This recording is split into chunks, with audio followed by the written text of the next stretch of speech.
Impact.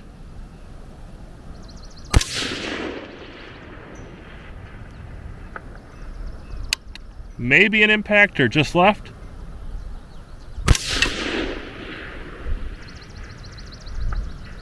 Impact. Welcome back to Gun Totin' Minnesotan. Today I have a product sent out to the channel by Falcon Optics. This is their ENDURA S10i second focal plane 1:10 with exposed turrets. It is a mil configuration optic, just the way I like it. Something you should know about this review is I did not limit myself to 10 or 15 minutes. I just included a lot of real-world use and footage. So grab a drink, grab something to eat, sit down, be entertained, relax, and think about this optic and whether this is something you should add to your lineup. I really like this. I hope you enjoy the review and maybe learn something about the capability of modern low-power variable optics. It's nice to see that the optic comes with a pair of flip caps, and they do seem to do the trick pretty well for the front and the rear objective. Underneath, you have your reticle focus, and this guy right here has a good amount of grip on it. It is, I would say it's a pretty large amount of range. So if you do have a bad eye, I don't think you're going to have any trouble at all getting the reticle to sharpen up for you. Remember, that's all that this does, is it sharpens up the reticle, and the way that you accomplish that is by looking at a clear blank wall or a clear blue sky like today, just for moments at a time. And the movements you're going to make are just very little movements. You're going to take a peek at the reticle and move it one direction or another until it appears sharp. That way your eye does not get fatigued every time you look in the scope, and it's not trying to do the work for you. The mechanical device is supposed to do the work for you. So that's a nice combination. Well done on that. Good texture, good grip. I believe it's going to work even in cold environments as well as days like today when it's very hot. Moving on to the scope magnification ring itself, I was very pleased to see that this came with an assist, and really there's kind of two assists here. I'm going to talk about some of the features of this for a bit because they did put a good level of thought into this device. Now, the first thing I would like to point out is that the numbers that you have there, you have 1, you have 1.5, you have 2, 2.5, 3, 4, 5, 6, 7, 8, or 6, 8, and then 10. And that's usually the way that people are actually going to use this. They might care to have a few more identifiers on the low end, and then they're just going to go more than likely skipping 8 or anything else. Pretty much just up to 10, because that's what the reticle is calibrated for. And if you're shooting long range, true long range, that's what you need to be on, is 10. That has a circle around it because this type of optic, it is calibrated. The reticle is calibrated for 10 power. And so if you want to make sense of those mils and you want to use it the way that I have been in this review, shooting hundreds of yards, well, the mils are not going to make sense. At least the calibration, the math isn't going to be there at 2.5 power. You need to have it on 10 power. So they've circled that as an identifier just to remind you, if you're going to shoot long range, keep it on 10. You probably will anyways, but it's worth noting. Something else here, it's probably hard for you to see, but it does say the S10i here in a really dark kind of color, 1:10 by 24i. Very cool. It doesn't have like a glaring kind of, pop to it, but that's probably because they don't want to overexpose their logo. They don't want to make it stand out so bright. It's kind of a nice subtle touch, actually.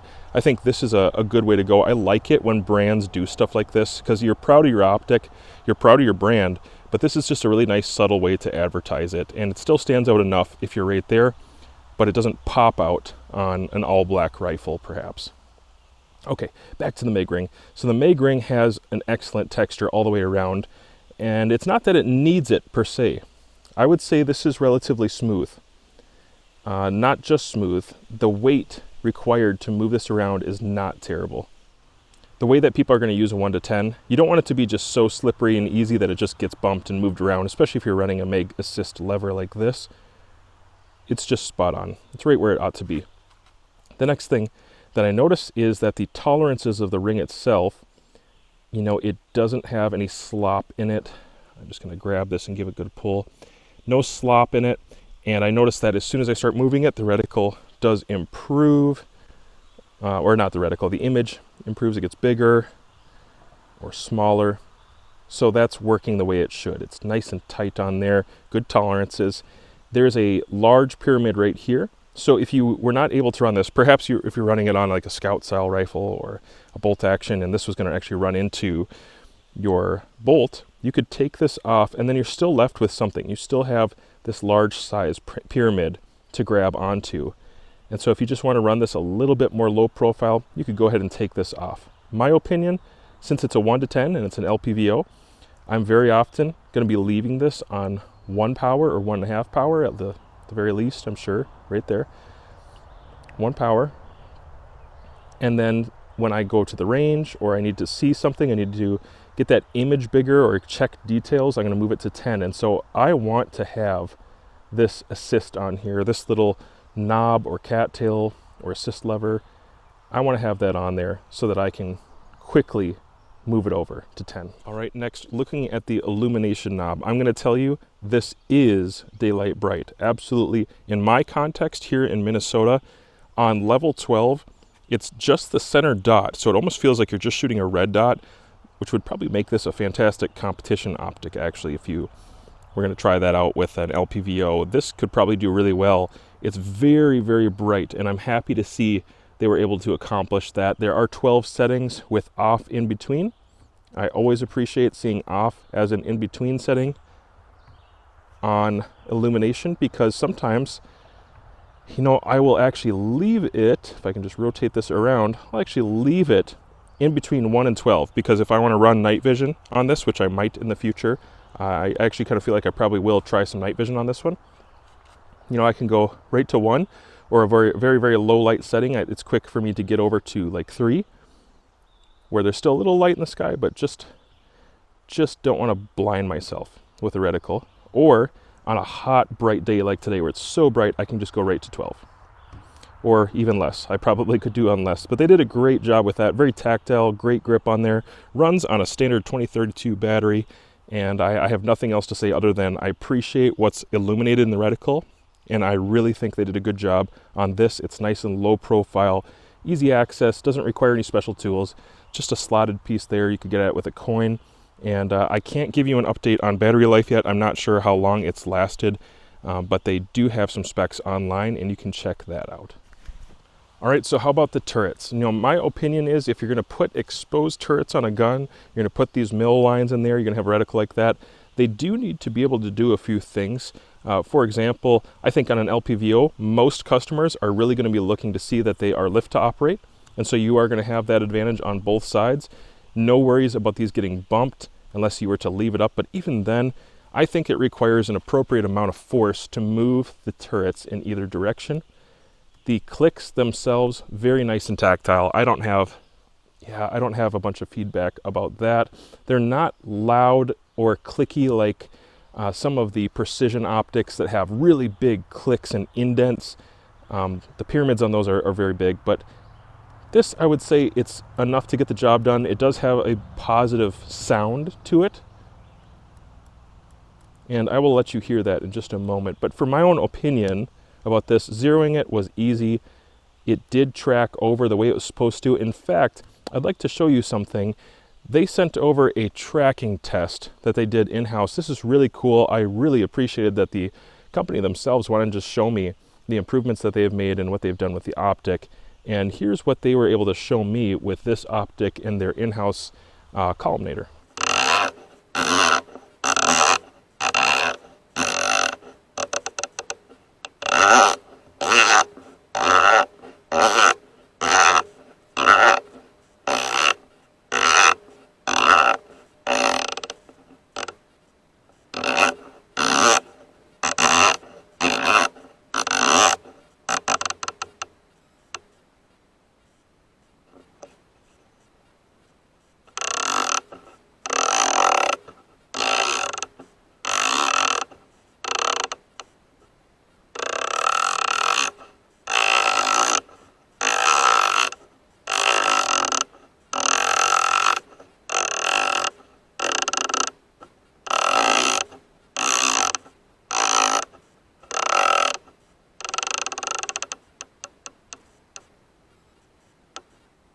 So I'm not going to show you collimator work. I'm not going to run it on one of those diagrams. What I'm actually going to do is what I do on my channels. I'm going to shoot the thing.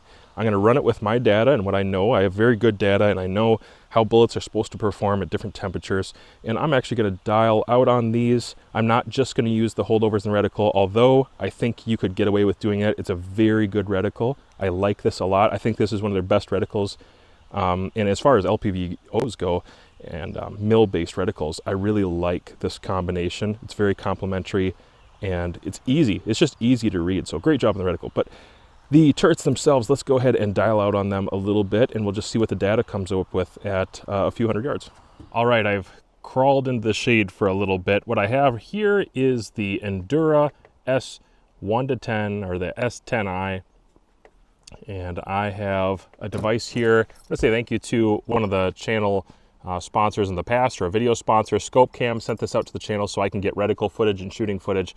Really appreciate that. And then also Long Shot Target Camera. They have sent out a device in the past, the LR3. Go check that out. It allows me to film and shoot these videos, especially the long range stuff. I need extra tools and I really couldn't do this without them. I'm gonna go ahead and attach this scope cam on here and hook up my phone and then do a little shooting here at 300 yards. All right, taking a look at the reticle. Now it is illuminated right now on level 12. You're gonna have a hard time telling what the difference is between 11 and 12 and 10. You would have a hard time just because it is so incredibly bright out right now. I'm sitting in the shade, but basically I'll just let you know from my eye, it is definitely daylight bright. I don't shoot in the desert. I usually have some sort of green or darker backdrop, but for my eye, I consider it daylight bright, and it certainly doesn't get blinded out when I use it at nighttime with my flashlight. If I go down to 1 power and I'm trying to run it real low, guys, really low, I'm not getting blinded out. I can still see the red, so I like that a lot. And then, of course, it does have some night vision settings as well. Let's talk about the reticle for just a second here. The reticle is fantastic. I love it. I think very, very highly of it. It is one of the better reticles that Falcon has come up with, maybe the best for an LPVO type. The reason I feel that way is it does have some hold under. You do have a couple mils there of hold under, and that's going to be half, and then full mil increments. So it's simplistic, but that's kind of, I don't know, it's probably kind of what I want in hold on under lines. Looking at the lateral lines, I care about lateral lines because I tend to dial. So I want you to think about this. When I'm just shooting at 300 yards, it's no big deal. My data is usually about 1.4, 1.5 with a 223. But when I get out to 600, 700, 800 yards, 900 yards, which you've seen on this channel, and I've done with the S10i, the previous model, well, now those lateral lines matter a lot because I'm dialing, and now I have true windage, and I need to use those lateral lines. And these ones going out to 6, and then 7, and 8, and 10, if you can see that on the sides there, all the way out to 10, I can do a lot with that. I can judge distances. If I have a strong crosswind, I can actually have a holding point instead of guessing or holding off, just into nowhere. Now for closer distances, say out to 400 or 500 yards, I like the holdover. I do intend to show you that in another video or another part of this video. The holdover is going down to, I'll say it goes down to 12 for sure, but it actually has 8 mils of windage as well as that horizontal line there to reference, and in between the 7th and 8th mil there, you'll notice that there is a breakup of smaller amounts. If you wanted to do some milling or ranging, you could definitely do that with the reticle. It is a diverse reticle. I think it does many things well, but somehow it still accomplishes, looking simple and not obscuring my field of view. That really doesn't bother me. I can see my hits, my misses, and it's not so big, the dots are not so big in the windage area there that it's somehow going to obscure my target.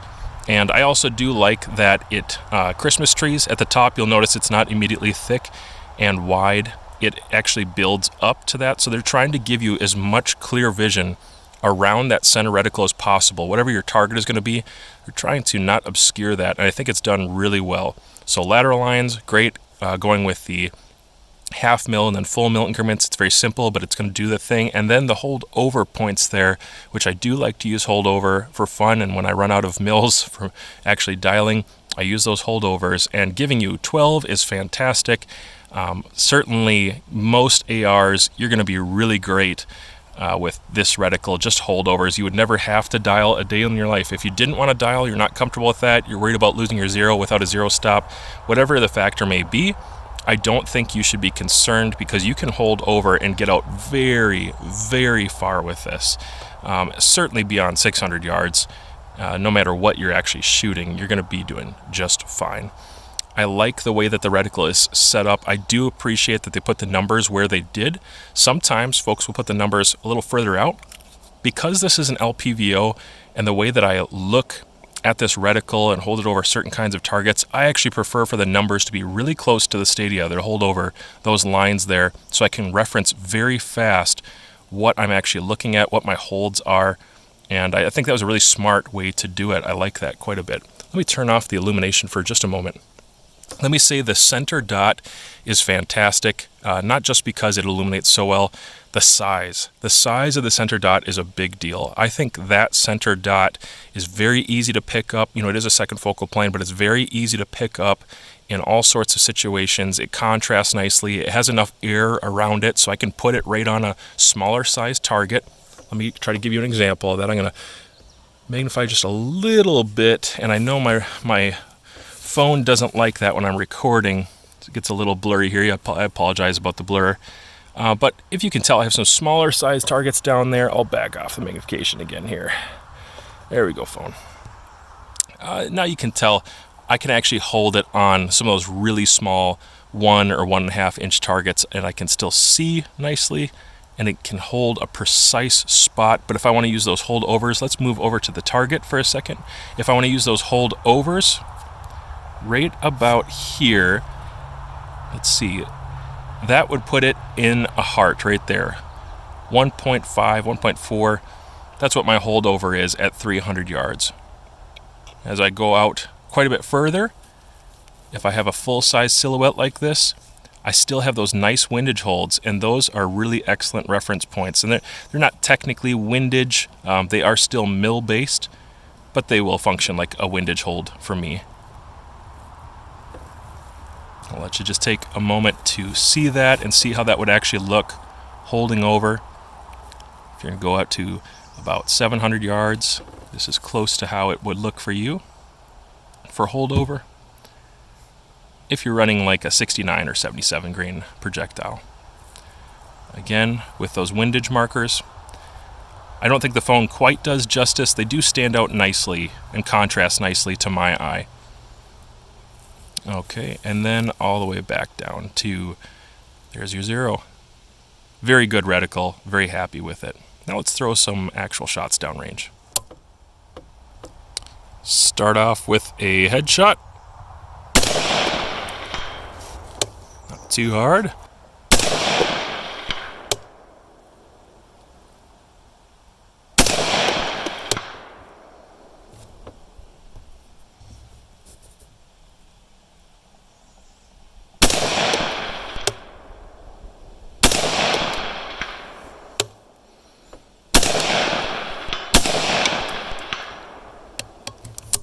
There you go. All right, so far the optic is certainly holding up its end of the bargain, and I've been enjoying something. I've just been standing. I don't do a huge amount of standing, unsupported shooting, but I think I probably should do more. I do so much of the target stuff and the long-range stuff, but I don't want to lose the fundamentals and the practice, so it's actually really nice getting this into the channel, because it's forced me today to shoot a lot at 1 power, just at 100 yards here, but I have an 8-inch plate at 100 yards, and then I have a 10-inch plate at 200, just a little over 200 yards, and I'm just going to do some freestanding stuff, and that'll cause me to use the reticle, because at 100 yards the dot will be right on. At 200 yards, a little bit low, and so I'll need to hold over just a little bit on that target, and it's going to be a good practice session for me. Freestanding, if you haven't done that for a while on, you know, smallish size targets, it can humble you. So you might not hear a hit every time. I might miss a few times, but I'm going to be testing out and showing you that magnification lever, kind of ripping it back and forth, not being super gentle with it.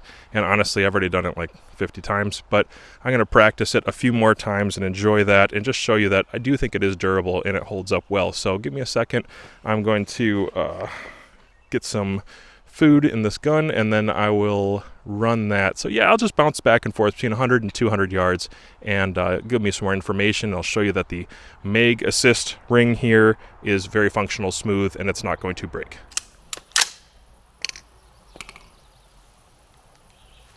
All right, starting off on 1 power, and when I transition to 200 yards, I will go to 10 power.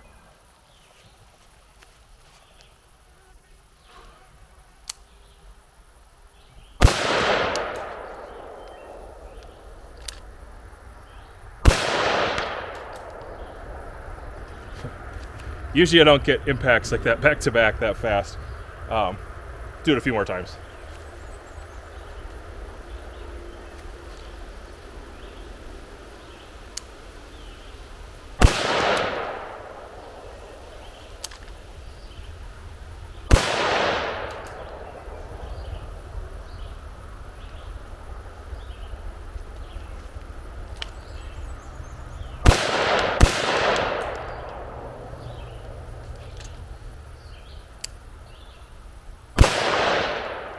Wow, the optic is definitely doing its part. I don't usually have that many hits for a ratio, so that's not bad at all. And that was just with Tula, so cool. Optic absolutely did well, and back and forth, just really, you know, it's buttery smooth. Definitely big enough. The pyramids are good. It's aggressive enough. I don't feel like I'm damaging it when I grab it with my whole hand. The only thing I'll say is I like to take that cap off. If I know I'm going to be ripping on this thing, I don't want the cap in the way because I will break it probably. It's just how I am. So if I'm actually being aggressive, I would rather just use my whole hand like in a competition. You know, you might not grab onto it in a competition that nicely. It'd be more of a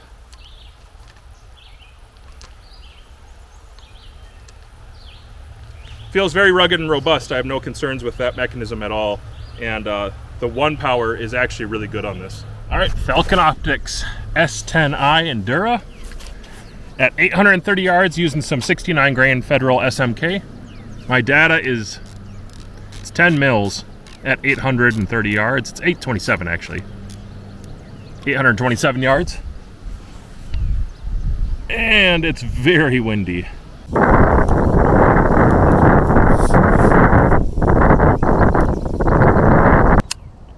Definitely daylight bright. Here we go, 10 mils, 827 yards.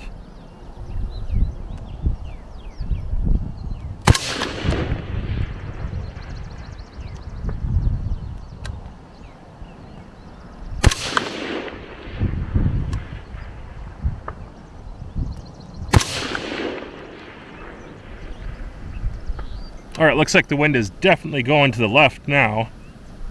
Let's make that correction.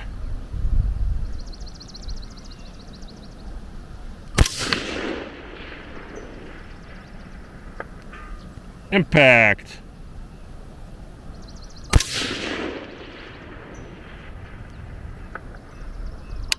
Maybe an impact or just left.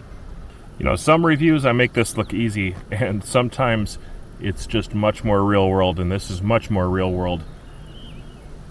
1, 2, I have flags going every single direction right now. Okay, 1 is still, left, right. Wow. Well, let's see what happens.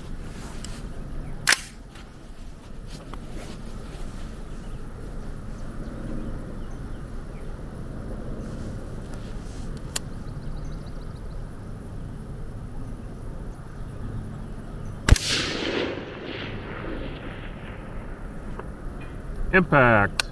I've got to tell you guys, I have not been doing a good job of filming this review because I'm just really enjoying this. I honestly just wanted to sit down and shoot. That's a good sign. It's a good optic. I'm enjoying it so much. I hardly even wanted to film. But now I'm switching over to the Golden Target Match from Norma. These are 77s. The gun does okay with them, just okay. But I think my data for this is going to be closer to 12, 12.2, something like that. I'm going to throw a few down there. Hopefully the wind starts to die off. And I would just like to get 3 or 4 consecutive hits at 824. The rifle certainly can do it. If it wasn't windy, we'd be rocking that target probably almost every time. But it'll help me a little bit with the optic. I'm going to tell you one thing that just came to my mind, and I forgot to mention this earlier, no, it does not have a side parallax. If it was more than 10 power, I would have liked to have a side parallax option, but you know what? It's really not bad. I've checked for parallax here, and it's only 10 power, so I'm really not dealing with mirage, and I'm really not dealing with parallax error. It's pretty consistent. It's just really not that bad, guys. So you might think, well, 10 power, and then shooting, really far, you're going to want that parallax. Well, there's room for that in different types of optics, but with an LPVO like this that is only going to 10 power, I don't think so. I don't think you need it. All right, now I'm going to throw a few more down there. I like shooting to distances like this with ARs because you're kind of pushing everything to extremes.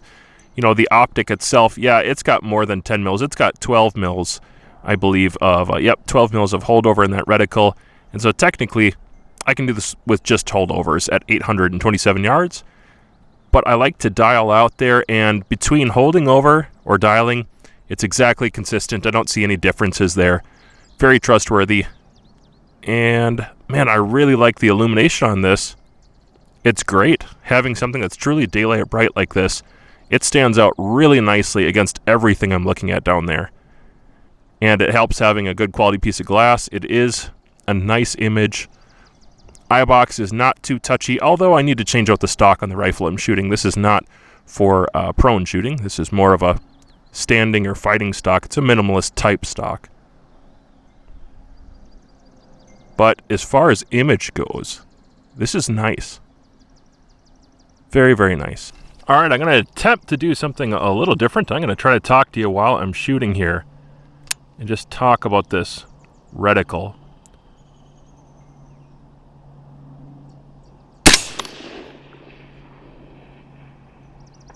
Impact.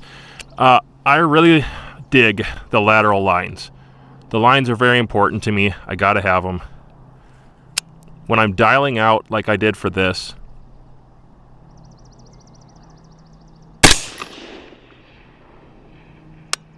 it's a little low. When I'm dialing out like this and the wind is switching, I have two flags down there going the opposite direction, which is kind of funny.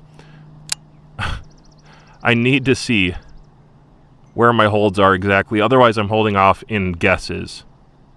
Let's see. Okay, move out a little bit. Go a half mil.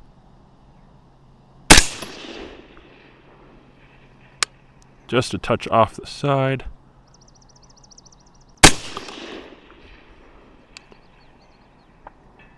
Dead center. That one rang nice. Dead center. So I really like that. I appreciate it. Some holdover style reticles do not have the lateral lines, and even though this doesn't have a zero stop, I dial. It's what I like to do, and I'm pretty good about remembering to bring it back to zero. I'm going to go ahead and throw a few down there with just holdovers. Again, I'm holding about 10, maybe 10.1 mils at 827 yards. 69 grain SMKs from Federal, and it's very windy. It's very, very windy, which I keep saying. But it is. It's just so windy today. All right, so now I'm going to turn that illumination off, as nice as it is. I'm going to use that 10th mil holdover. At 8 mils, there's a little bit of a change. Technically, at 7 mils, it breaks up into 2 10th markers, and then at 8 mils, it switches over to a thicker bar. And so I am obscuring my target just a little bit, but I can still see it. Silhouette, full silhouette, I can still see that guy.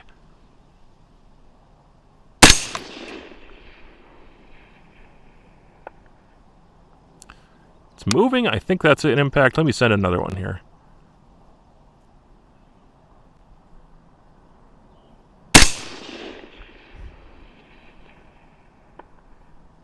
Okay. I'm a little low.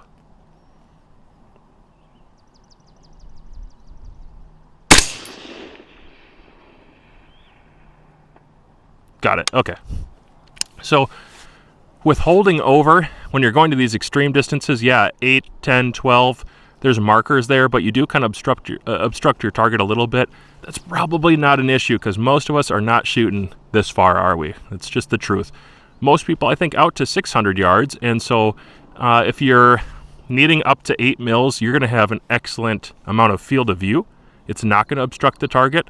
I think the pattern for windage holds there, which are based in mils, is really nice. It's 2 different size dots all the way down in the stadia there in the windage. Little and big for full mil and half mil. That's really nice. It's super simple. And again, where they put those numbers, I know I think I mentioned this in another part of the review. I like where they put the numbers. It's right next to the actual holdover lines. Yeah, that's a really nice part. Having them so close so I can quickly assess what line is what. It just works well. I think that's probably a good way to design more reticles, is having the numbers right next to the lines themselves. Quick acquisition of your holdovers there. And out to 600 yards, this would be easy, guys. Easy with the holdovers and mils. You would not have to touch the turrets if that's not your style, or you're worried about forgetting to return it to 0, which is a legitimate thing to pay attention to. So would I recommend this for actual long-range shooting? I would. It's going to be a little bit more limited by your caliber selection. That's really the situation here. 10x is enough. The reticle is absolutely, I think it's spot on. I think it's a very smart reticle. I like it a lot. It's again calibrated in the second focal plane to be shot on 10x, so you're going to need to keep it there. I think it's smart. It's good. It's just more of a caliber thing. If you're going to be wanting to buck wind beyond even 500 yards, I would recommend more towards a 308 or a 7.6251, or maybe even a 6.5 Grendel or 6.5 Arc, or just one of these more modern cartridges that are coming out. I think those are going to do a little better with the wind as you get out further. The reticle, though, the optic is really not the limitation here. It's more the shooter, the knowledge, the ammo especially, and caliber. Again, I think I even noticed while I was shooting today a couple things I would like to change about this. I need to change this stock out. It's not appropriate for the capability of this rifle. This is fine if I'm shooting real close with red dots and stuff, or I'm shooting this on 1 power. And it's not an eye box issue, it's more of a comfort issue, getting behind the rifle in the prone and actually taking those really long shots. I kind of already knew that. All the rest of my rifles are set up appropriately. I just wanted to try this out and see what would happen. And yeah, this stock was a little lacking in the setup, but the optic was really not the limitation, so I'm very happy to report that.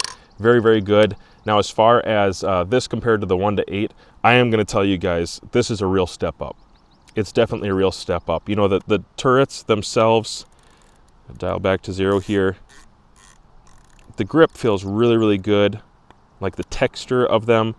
I think the clicks feel repeatable. Obviously, with the tracking video that they sent me, they appear to be repeatable. The illumination is, man, that is hands down one of the better illuminations that I've seen. It's a great knob. It's a great texture. Having 12 settings is, that's excessive. That's quite a bit, and that's great. But it really is daylight bright. On my bright targets down there, as the sun earlier today was shining on them, I was really impressed to see that. And obviously, when I'm shooting at 1 power and I want big field of view at close distances, that illumination, especially when I'm running a light, a very bright light, it's nice to be able to know it's not going to get blotted out by the other light or sunlight. Did really, really well. But as far as the long range thing goes, yeah, I think it's as capable as you are and as competent as you are. Great reticle. 30 millimeters did not hurt it. Plenty of internal tracking. But for now, this is as far as I'm going to take it in this kind of wind conditions. But if you keep watching the channel, I'm sure I'll put it on a 7.62 39 and take it to 1,000 yards, because it does have enough internal elevation for me to do it. And the clarity, light collection, the eye box, everything's comfortable enough on here that it's not a stretch for me. I really think this can do it and do it well. And you know what? Instead of dialing, I'm going to hold over. That puts me, pretty low in the glass. And it will test the clarity and the image.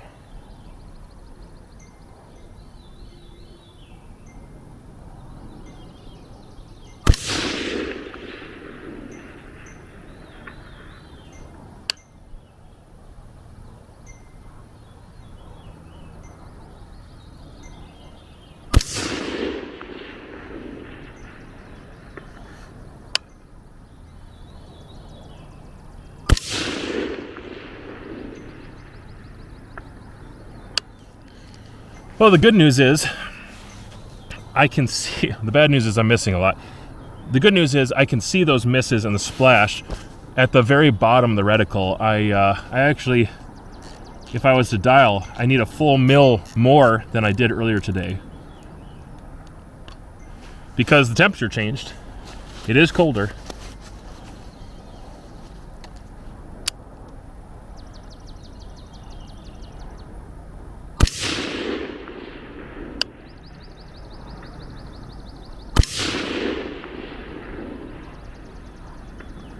There it is. I think that's better. Yeah, the image at the bottom, it's clear enough. It's not distorted badly. It is darker. You know, as you magnify, usually the image gets darker anyways. But it's clear enough for sure. I shouldn't say clear enough. It's pretty decent. The image is decent at the bottom of the reticle. Certainly justified for the 10 mils of holdover.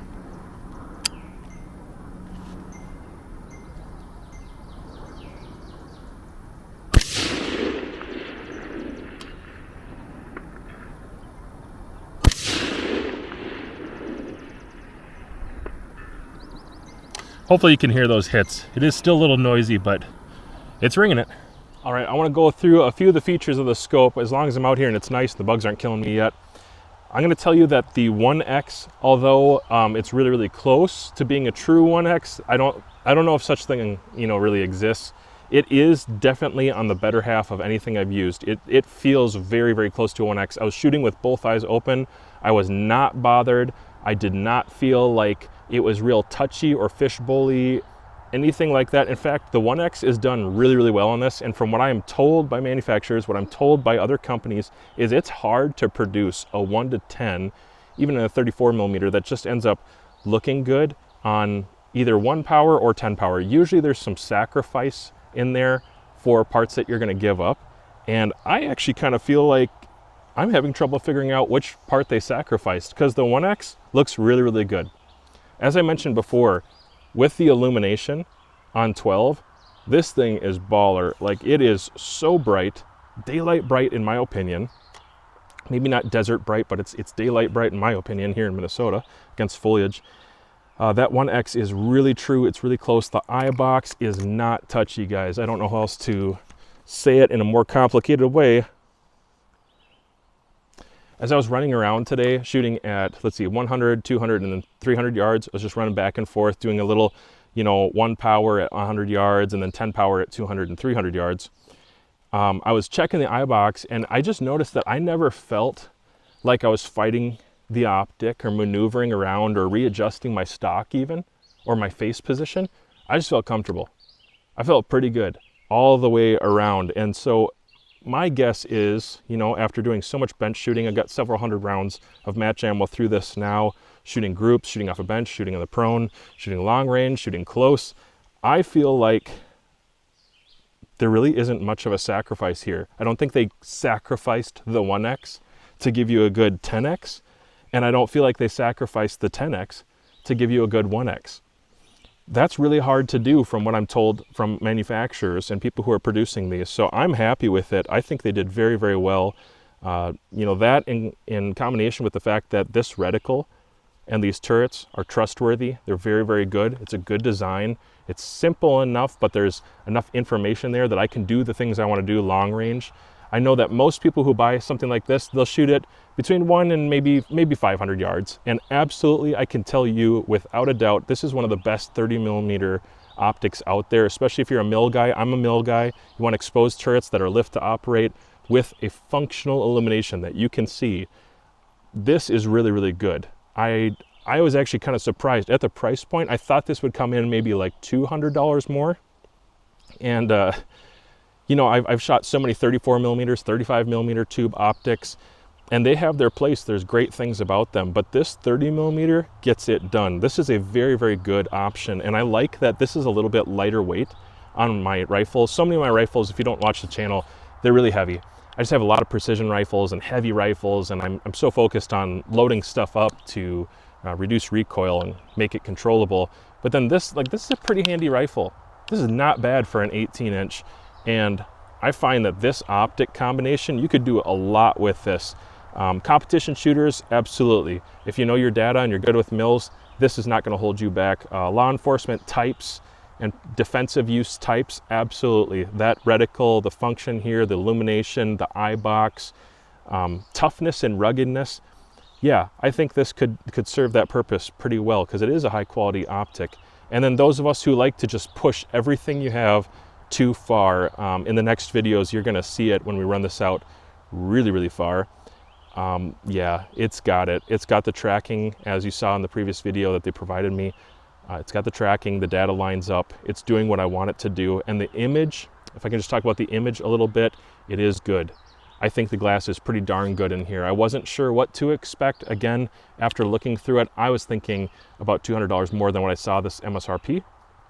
And it's not, it's a little bit more affordable than I thought. And that's really cool to see this image quality with this illumination, with this footprint, the smoothness, the function of like even the turrets to be that good. Everything you're getting with this, it makes me very happy to know that you can get a product like this that is going to have good clarity. Before, like in years past, even 2-3 years ago, if you were going to have features, some of the features that like a scope like this has, usually you sacrifice something, and it was almost always image quality. The image quality was just not going to be there. You were going to deal with some kind of fuzzy glass if you wanted to get some of the other cool stuff with it. But again, my whole point with this is I don't feel like they sacrificed much to get here. In fact, I can't even think of what they sacrificed. It's just a really good optic. I'm having a lot of fun with it. I'm absolutely keeping this. This is not something where I was like, cool, send it back. You guys can keep it. This is mine. I'm definitely keeping this one. And it's probably going to stay right here on this rifle because, again, that's what I wanted this rifle to be. Some people would call it like a DMR type setup. This is a 223, not a 308, but either way, very capable, can shoot it very far, shoot it very close, shoot it very fast, and yet very precisely. And isn't that kind of like the goal? Everybody wants a special purpose rifle or something similar to that can cover a lot of bases. Everything from competition to hunting to hobby shooting, precise shooting, fast shooting. That's what everybody wants their ARs to be. And this optic really completed the package for me. And I'm so glad that it is not, a dud. I'm just really glad that the glass quality is what it is. I shot it, now the sun is going down. Hopefully you can see. We've only got a few minutes left of sunlight. Clarity is very, very good. Light collection is plenty enough. And for a 30 millimeter tube, when I start to remember that this is a 24 up here, this is doing the job of usually a bigger scope that lets in more light. And glass quality wise, I think it's probably built well enough that those lenses are allowing trueness of color, contrast, the fidelity to color was really, really good. I had oranges down there. I had, let's see, orange, yellow, white, brown, green, red. So I had a handful of colors to look at, and I actually didn't see much for color fringing. It looked really, really good. At 700 or 800 yards, when I've looked out on a really hot day, mirage obviously is one thing, but it's low enough power that I really don't suffer from mirage hardly at all. 10 power is low enough and it backs off enough. Mirage is not bad. So that's really nice that this is calibrated in a way where I'm not going to deal with some of the other factors that I would if it was a heavier magnification optic, and yet I can stretch it out really far like I would with some of my long range optics. So yeah, I guess I'm gushing a little bit because I like it a lot. It's just built real well. This is a good optic. And I've done so much with the S10i. If you watch my channel, thousands and thousands, I bet you 10,000 rounds with an S10i on a gun. I've done it on ARs, AKs, especially a lot of rounds on AKs, and I like the S10i. There were a couple things that I was like, hey, it would be really cool if we could add this feature or, improve this, keep up with the times. And in my opinion, this thing is absolutely the replacement to the S10i.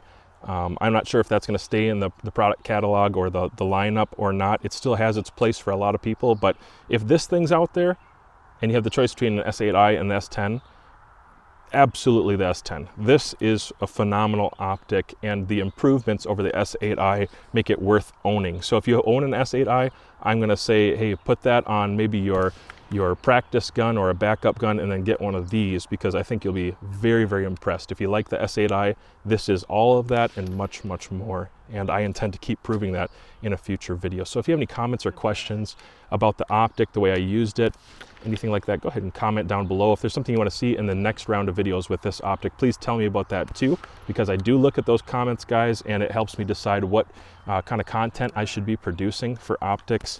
I think I probably do need to do a lot more close stuff and fast stuff with transitions. I don't usually record very much of that. I just practice it on my own, but I will try to record a little more of that so you guys can see, because it is an LPVO after all. And then perhaps a little bit of night vision shooting at closer distances. I think that would be cool. Thanks guys for watching. Go ahead and check out one of these videos. Wind is changing up.